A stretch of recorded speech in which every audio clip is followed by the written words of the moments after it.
আপনি কি কখনো ভেবে দেখেছেন হাঁস কেন সারাদিন কাদা আর নোংরা পানিতে মুখ গুজে থাকে? তারা কি শুধু কাদা খায়, নাকি এর পেছনে কোনো উন্নত ইঞ্জিনিয়ারিং লুকিয়ে আছে? আজ আমরা জানব হাঁসের খাদ্যাভ্যাসের পেছনের অদ্ভুত কিছু বিজ্ঞান।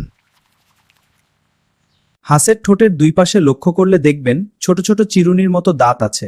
বিজ্ঞানের ভাষায় একে বলে ল্যামেলি। এটা অনেকটা আমাদের বাসার ওয়াটার ফিল্টারের মতো কাজ করে। হাঁস যখন এক মুখ কাদা আর পানি নেয়, এই ল্যামেলি কাদা ও বাড়তি পানি বের করে দেয়, কিন্তু ভেতরে আটকে যায় পুষ্টিকর শ্যাওলা আর ছোট ছোট পোকা।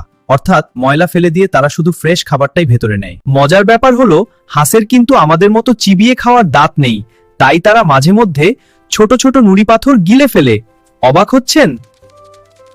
এই পাথরগুলো তাদের পেটের একটি বিশেষ অংশ গিজার্ডে জমা থাকে। যখন হাঁস শক্ত ধান বা ভুট্টা খায়, এই গিজার্ডের শক্তিশালী পেশি আর পাথরগুলো মিলে খাবারকে পিষে একদম মিহি করে ফেলে।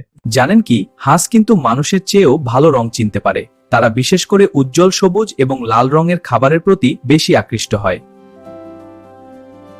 কারণ প্রকৃতিতে এই রঙগুলো সাধারণত উচ্চ পুষ্টিমানের সংকেত দেয়। তাই তারা বুঝতে পারে কোন খাবারটা তাদের শরীরের জন্য বেশি দরকারি।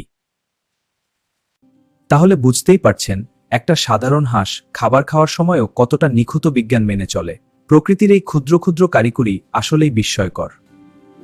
ভিডিওটি ভালো লাগলে আমাদের কাওয়ার প্যাচাল চ্যানেলটি সাবস্ক্রাইব করুন। আপনাদের একটা লাইক, একটি সাবস্ক্রাইব আমাদের পরবর্তী ভিডিও তৈরির অনুপ্রেরণা আরো বহুগুণ বাড়িয়ে দেয়।